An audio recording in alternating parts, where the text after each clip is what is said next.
Hello, friends, and my dear well wishers. Once again, welcome back to the GAN Simplify YouTube channel.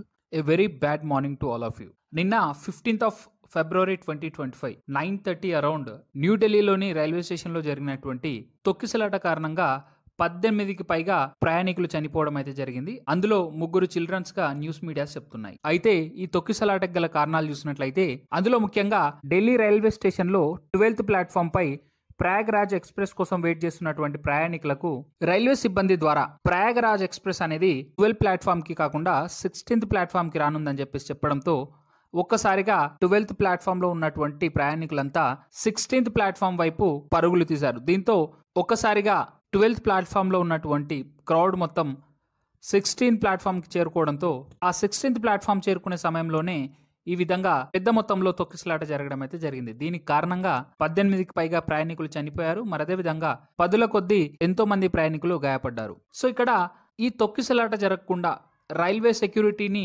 Maintain చేసేటువంటి responsibilities అనేటివి railway police force కి ఇలా ఈ తొక్కిసలాట జరగకుండా మరి అదే విధంగా ఈ విధమైన క్రౌడ్ మేనేజ్మెంట్ కోసం రెస్పాన్సిబుల్ గా మనం ఆర్పిఎఫ్ రైల్వే పోలీస్ ఫోర్స్ ని చెప్పుకోవచ్చు.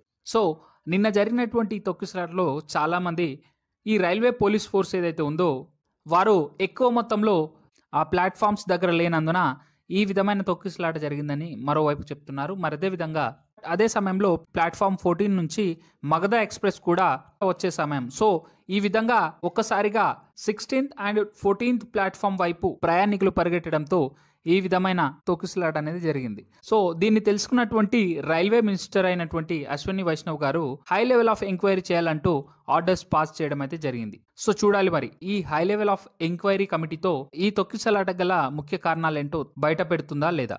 మరి అదే విధంగా సెంట్రల్ గవర్నమెంట్ ఈ తొక్కిసలాటలో ప్రాణాలు కోల్పోయినటువంటి ప్రతి ఒక్క ప్యాసింజర్ కి 10 lakhs కంపెన్సేషన్ ఇస్తుందని చెప్పారు. సో దీన్ని బట్టి మనకు అర్థమైంది ఏంటంటే ఒకవైపు మన దేశంలో జనాభా రోజు రోజుకి పెరుగుతుంది. మరి అదే విధంగా మన దేశ జనాభాకు సరిపడా పబ్లిక్ ట్రాన్స్పోర్ట్ సిస్టమ్ లో ఎంతో డెవలప్మెంట్ జరగడానికి ఆవశ్యకత ఉంది. సో ఫ్రెండ్స్, ఈ తొక్కిసలాటకి కారణం మీరు ఎవరు అనుకుంటున్నారనేది కింద కామెంట్ బాక్స్ లో తెలియజేయండి. Thank you.